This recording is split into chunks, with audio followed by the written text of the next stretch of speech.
Subscribe करें हमारे YouTube channel साधना gold को और पाएं वीडियोस सबसे पहले। बेल आइकन दबाना ना भूलें।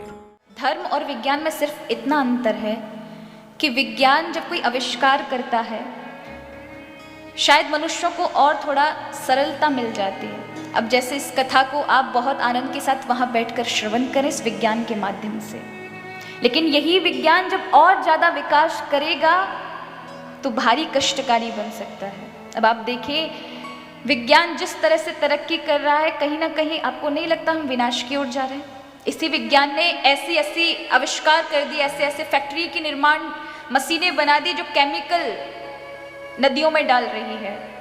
वातावरण में केमिकल की वजह से पशु पक्षी परेशान हैं, उन्हें खुल करके हवा नहीं मिल पा रही, मर रहे हैं। आगे आने वाली, अब किसी ने कहा 4G और 5G आने वाला है, उसकी रेस तो बहुत खतरनाक होगी, जो पक्षियों पर उसका सीधा असर होगा। हम हर चीज कर रहे हैं विज्ञान में, लेकिन अध्यात्म बस केवल आपको सरलता ये प्रदान करता है कि हम जिस विकास की ओर कह कहकर आगे बढ़ रहे हैं कहीं हमारे लिए विनाश ना बन जाए। अध्यात्म आपको केवल और केवल सरलता देता है और स्वयं में जीने की प्रेरणा देता है। इसलिए हमारे ऋषियों ने हमेशा कहा भैया पीपल का पेड़ लगाओ, पीपल में विष्णु भगवान का वास है। क्यों? ज्यादा पीपल भगवान समझकर लगाओगे, हरी समझकर लगाओगे तो ऑक्सीजन ज्यादा मिलेगी, वातावरण शुद्ध रहेगा। पशु पक्षियों को ना मारे, इसलिए किसी में कुत्ते में भैरव बाबा का स्वरूप देखो, बैल में नंदी का स्वरूप देखो, गौ माता में विश्व की माँ का स्वरूप देखो, सर्प देखो तो भोलेनाथ का हार है, चूहा देखो तो गणेश जी है, मोर है तो कार्तिकेय का वाहन है, शेर देखो तो दुर्गा का वाहन है। ऐसा कौन सा भी जीव है जहाँ ऋषियों ने उसमें देव भाव ना देखा हो, जिससे आप हत्या ना करें, जिससे आप उनको कष्ट ना पहुंचाएं। अध्यात्म आपको स्वयं में जीने की प्रेरणा देता है। लेकिन जब कहते हैं विज्ञान, विज्ञान भी अध्यात्म का ही स्वरूप है। अब विज्ञान माने या ना माने, पर अगर देखा जाए तो विज्ञान कहाँ से उत्पन्न है? कहाँ से उत्पन्न है? विज्ञान एक किसी के मन से निकला हुआ एक विचार, एक खोज, एक कोई आविष्कार बनता है। जब संसार में कोई आविष्कार बनता है तो कहाँ से आता है? सोच से ही आता है ना। एक विचार उठा उसके मन में और अचानक वो फिर आविष्कार का रूप ले लेता है। इस संसार में, इस ब्रह्मांड में सारी चीजें मौजूद हैं, ऐसे ऐसे सत्य के पहलू के रहस्य मौजूद हैं, लेकिन उसे हर कोई नहीं पा सकता। कौन पाएगा? जो उससे जुड़ेगा।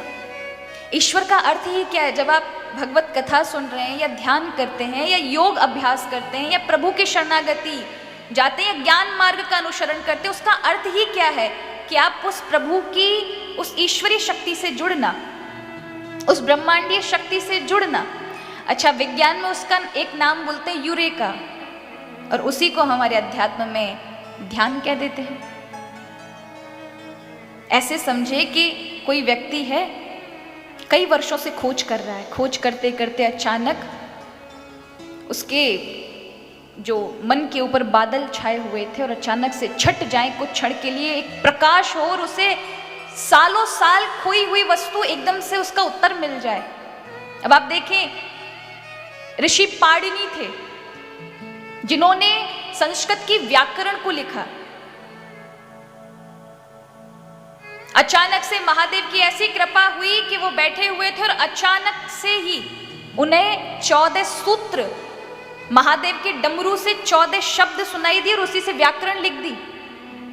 आई युन रिल रिंग आई यो छय वरट लन यम गण नभ झबय जब गण दश खप छटत छट तब खप शश शर हल। ये 14 माहेश्वर सूत्र अब आपके सामने ये बज जाएं तो समझ आएगी क्या है, क्या था ये? नहीं समझ आई। पर उनकी बुद्धि देखें कि उस बुद्धि में ऐसा प्रकाश। आर्किमिडीज ने जब वॉयंसी का प्रिंसिपल लिखा तो बैठा था एक दिन और अपने बाथ टब के बीच में जाकर के बैठ गया। अचानक से पानी उससे टब से बाहर निकल गया तो उसी पर उसने प्रिंसिपल बना दिया। न्यूटन एक दिन पेड़ के नीचे बैठा था, सोच रहा था किस प्रकार से ग्रेविटी का प्रिंसिपल लिखे, और अचानक से सेब उसके माथे पे गिरा, ग्रेविटी की प्रिंसिपल आ गया। तो ये सब क्या क्या पहले कितने सारे लोगों के सिर पे, माथे पे कितनी बार सेब गिरा होगा, ये कितनी बार लोगों ने तोड़ा होगा, पर क्या ये प्रिंसिपल बने थे? नहीं। ब्रह्मांड में पहले से सारी चीजें थी, पर कुछ क्षण के लिए वो लोग जुड़े उस ब्रह्मांडीय शक्ति से, तो उन्हें वो सब प्राप्त हो गया। वही विचार ने आविष्कार का रूप ले लिया। वो विचार आए कहाँ से? मन से। मन में चेतना किसने दी? उसी ईश्वरीय शक्ति ने, जिसकी यहाँ से बात की जाती है, या जिसका संत लोग अपना अपना विचार प्रकट करते हैं, जिन्होंने खोजा है। और वही दिव्य दिव्य संत ऋषि, वैज्ञानिक तो क्षण भर के लिए महाराज उस शक्ति से जुड़ते हैं, क्षण भर के लिए, तब आविष्कार पैदा होता है। और संत तो हमारा रात दिन उसी में रमे रहते हैं, उसी ईश्वरीय शक्ति से जुड़े रहते, इसलिए उनकी समस्याओं का तुरंत समाधान प्राप्त होता है। जब एडिसन ने बल्ब बनाया होगा, तब किसका स्टडी पेपर पढ़ा होगा? किसी का भी नहीं। वो शक्ति उसे कहां से मिली? उसके मन में वो चेतना, वो सुंदर विचार किसने प्रकट किया? प्रभु ने। उस शक्ति को आप भगवान कह दो, या फिर आप उसको कॉस्मिक एनर्जी कह दो, बात तो वही है। अब उसके नाम अलग अलग हो सकते हैं सबकी मान्यताओं के अनुसार, लेकिन तत्व को आप नहीं बदल सकते। उसी तरह से आप देखिए, कार को भी किसी ने बनाया होगा, वो बैलगाड़ी का मॉडिफिकेशन है कि किसी ने सोचा कि मैं लोहे की छकड़े की गाड़ी बनाऊंगा। किसी ने रेलगाड़ी बनाई तो उसने केटली में उफनती हुई उस पानी को देखा तो सोचा इससे कोई पटरी पर चलने वाली गाड़ी भी बन सकती, और रेल का इंजन बन गया। तो ये सब कहाँ से विचारों से बने। तो विज्ञान और आविष्कार का जन्म कहाँ से होता है? यहाँ विचारों से होता है। और विचार कहाँ से आएंगे? मन से। मन कब विचार सुंदर देगा? जब उसमें चेतना का प्रकाश होगा। और वो चेतना कहाँ से आएगी? जब आप उस ईश्वरीय शक्ति से जुड़ेंगे, उस ब्रह्मांडीय शक्ति से जुड़ेंगे। इसी ब्रह्मांड में अनेक अनेक प्रकार की चीजें हैं।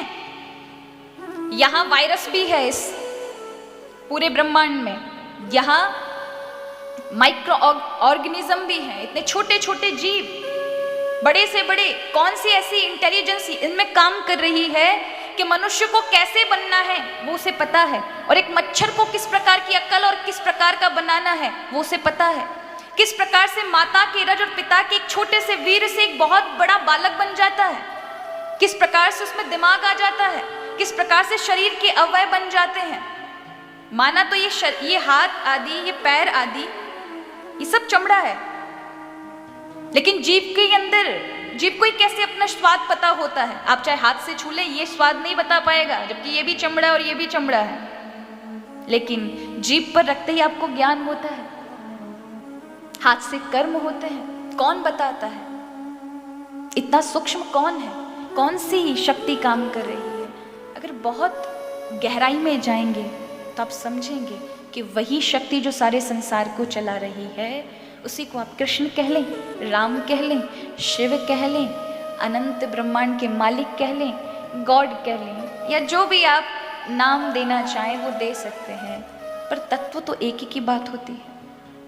इसलिए साइंटिस्ट भी अगर कुछ भी बनाएंगे ना, अपनी लैब में जाकर के प्लस माइनस कर सकते हैं किसी भी तत्व को, कि उससे बनाकर प्लस कर दिया तो ये बन जाएगा, ये माइनस कर दिया तो ये रसायन बन जाएगा, लेकिन अलग से कोई तत्व नहीं बना सकते हैं। सब इसी सृष्टि से जो बना होगा, इससे अलग होकर कोई भी तत्व नहीं बन सकता।